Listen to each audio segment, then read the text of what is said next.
in Okay. every street and corner. So we've got some little Jesuses out here that want to Yeah. go home and do something with all this. So what is something that's practical right down in the trenches that if I am a minister at a church in Indiana of any size, or I want to do some of what you're saying, I want to make disciples, what's something that would be a difference that I could begin to do that would say, yeah, that's moving in this direction, this Jesus mission you're talking about? Well, I think a lot of our problems becomes that the church is very set in its ways, and we don't feel, we feel when we call it into question the way we do things, right? We're calling God into question, or that, we're taking on the church and it's kind of this sacred institution.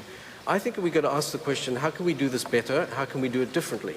If we could do it all again, would we do it the same way? And really pursue the logic of that. And the result will be, I believe, is that we have to experiment a whole lot more than what we're currently doing, take a whole lot more risks. The church is quite a risk-averse culture. We're not known to be the most adventurous folk in town. And I think we need to put ourselves out of our comfort zones at risk and learn again some of the foundations of it. What we teach our interns at Forge is you've got to learn to think like a beginner, not an expert.